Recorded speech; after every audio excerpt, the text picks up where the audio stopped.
Hey, Revo's here again. Today we're gonna be looking at the final preview for Gotham Knights. I do believe it's coming out at the end of October, actually. Yeah. I have my eye on this game as I've played everything, but believe it or not, the last Batman, Arkham. I didn't play that one. Arkham Knight. I didn't play that. The final one. I got it. I just don't know why I didn't like boot it up and do it. I might do that on my Twitch channel, maybe. Yeah, I'll probably do that. But I have eyes. I have my eyes on this game, but I'm a little hesitant. I don't. Something about it just don't look right. And then it's weird, you know, that you have I guess Red Hood has the neutralizing rounds, and I'll talk more about it. Let's just look at how this looks.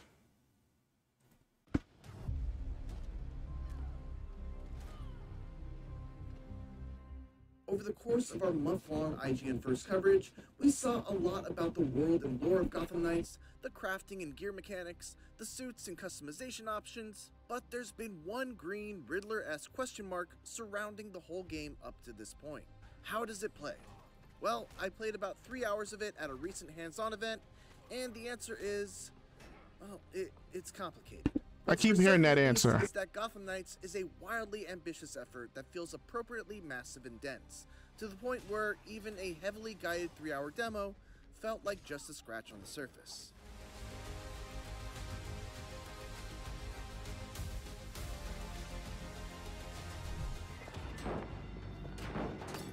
My demo was broken up into 4 chunks. I played the tutorial that involved following a lead on Batman's last case, then jumped into a new save to play the first chapter of Harley Quinn's multi-part villain arc, then continued with several open world challenges related to Harley's story, and to put a cap on the event, I jumped into a late game save that let me and the internet's own Destin Legary face off against Harley in the finale of her arc. And that leads to one of the main reasons why my takeaways from this event are complicated. Gotham Knights is a game that is centered around building up your character, setting and understanding your own skills and gear, and developing your own playstyle. Something that I just didn't really get to do, since I was jumping around to different save files and trying out the different characters. Without that feeling of building up my own character and progressing through their skill tree, combat felt like it was missing a key ingredient. On a very basic level, Gotham Knights combat is built on the foundation of the Batman Arkham games. But it looks staler than Gotham Knights. Things go in very different directions. Here's where things will be familiar.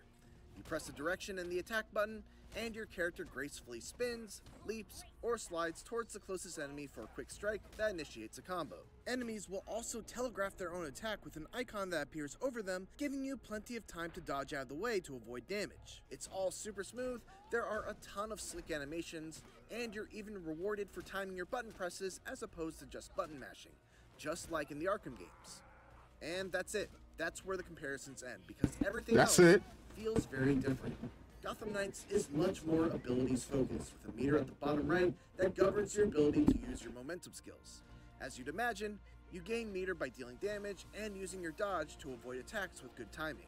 Once you fill a bar, you can use one of your 8 equipable momentum skills for a variety of different uses. Red Hood has a close-range throw that deals a ton of damage to a single target. Robin has a holographic distraction that he can throw down to take some heat off of him and the team. Batgirl can toss out a barrage to deal a bunch of piercing damage right in front of her. And Nightwing has a cool acrobatic leap attack that lets him get the jump on an enemy from far away. There were also moments where certain momentum abilities were the key to defeating specific enemy types that were armed with powerful armored attacks. They're really leaning into this RPG element. I'm not sure that's gonna work. I saw an enemy with a red attack warning, I had to counter with my own piercing attack, whether that was Batgirl's Batarang Barrage or Robin's Staff Spin attack. All of this sounds great, and I'm very much looking forward to the progression of getting to unlock new momentum abilities, purchase skills that synergize with them, find and craft new pieces of gear, add mods that further enhance certain effects, and find a preferred playstyle for each of my characters when the game actually comes out. My concern is how well that progression, those momentum abilities, the gear, and the deep well of customization options are going to be able to carry the whole experience, because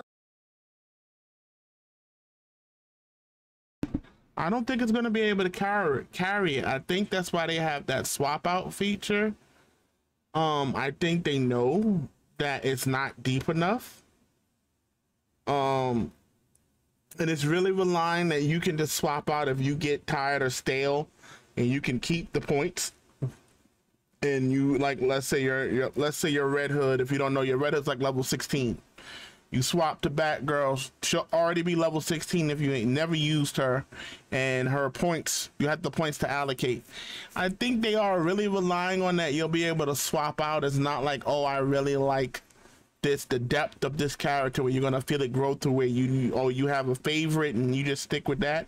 I'm sure somebody will, but that's been my one fear with this. Because, on a fundamental level, I found Gotham Knights combat to be very flashy, but also kind of bland.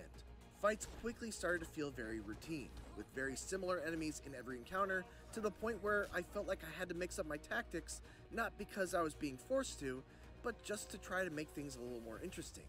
My favorite character ended up being Red Hood, because he excelled at a hybrid style of both range and melee. That's the one I'm looking at to play. Plus, he had some neat tricks, like being able to grab an enemy, place a bomb on them, and then kick them away so you can explode the bomb with a gunshot. The other characters have their fun. How you have a non-lethal bomb? Come on, you can only take good ass. Go so far with that. Between them very easy, but they each have their own combat/stealth focuses and playstyles that are defined by what you put points into on their skill tree. Batgirl can be built to be a single target DPS machine, or a nearly uninterruptible tank that can self-revive, or a stealthy hacker that can make herself invisible to security cameras. Nightwing can build himself to enhance his jumping abilities and deal massive critical hit damage. He can become a slippery acrobat that gets extra dodges and faster momentum meter gain, or he can be built more like a team leader designed for co-op play. Red Hood can lean more heavily into his range attacks by giving them higher crit chances and more damage. He can become more of a close-range bruiser that aims to get in and grab his opponents, or he can increase the damage he deals towards various different factions of enemies. And finally, Robin can build himself to have a game plan centered around his decoy. He can become a true Batman successor by investing in stealth skills, including Arkham game mainstays like Vantage takedowns. Basically a rogue. Focus on gadgetry and elemental damage.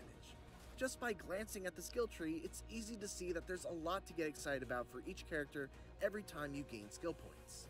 And that's where I'm torn on Gotham Knights. When I look at the skill trees, the locked momentum abilities, the wide variety of suits that I can unlock, and I think about going through it all with a buddy and taking on more challenging missions, I can't help but get excited at the idea of what Gotham Knights could be. But in my playtime with this demo, things were very far off from that idealized version. Beyond combat, Gotham Knights is very impressive. The city of Gotham is absolutely gorgeous. The many different modes of traversal are all fun in their own way. It looks bland. Batgirl's glide, Nightwing's glider, Red Hood's mystical air hops, or Robin's short-range teleportation. The Belfry seems like an awesome headquarters full of optional conversations that deepen the relationships between the four heroes. That air hop is horrible. Spy Hunter.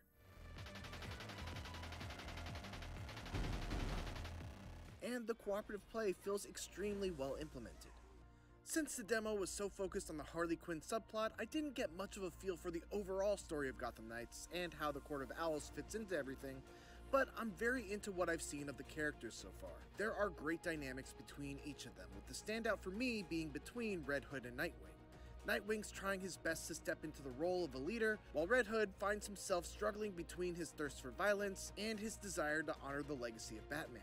There's a great scene in the Belfry where Nightwing inadvertently touches a nerve by bringing up a story that sets Jason off, and you really get to see the pain and anger that Red Hood is struggling to keep under the surface. I don't know what's worse.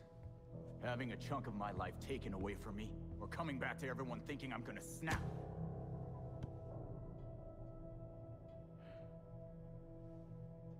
I'm sorry, Jason. We shouldn't have... I shouldn't have treated you like an outsider. It's very Guardians of the Galaxy-esque, and if Gotham Knights can pack the whole game with moments like this, then its characters will almost certainly become a highlight of the whole experience. Also, just so you know, this whole fight in the prison, it's set to a punk rock version of Livin' La Vida Loca.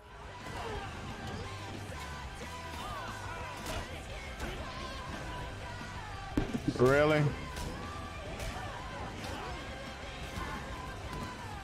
So, you know, That's the thing. Yeah, nothing made me want to fight more than living La Vida Loca. And while I walked away from my hands-on time less than impressed with many aspects of combat, I still found myself interested in playing more.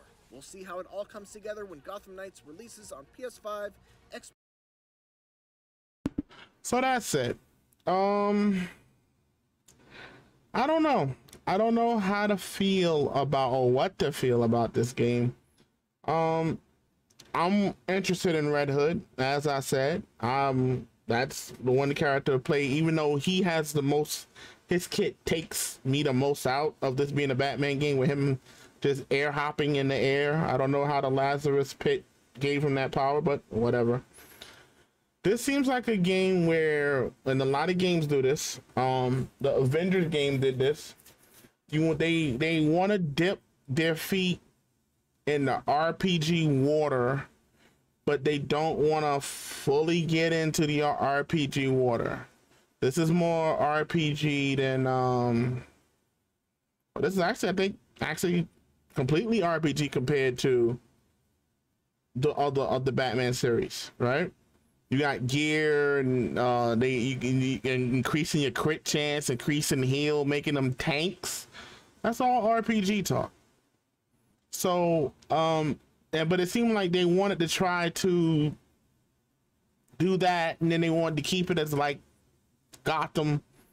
And I don't think you can do that. If you're going to RPG is something where if you mess with, you got to stay in that water. Once you start getting numbers and you're talking about increasing your crit chance and somebody's a tank, you got to commit to that for the most part. If you try to half it, whatever else you want to do, it don't work.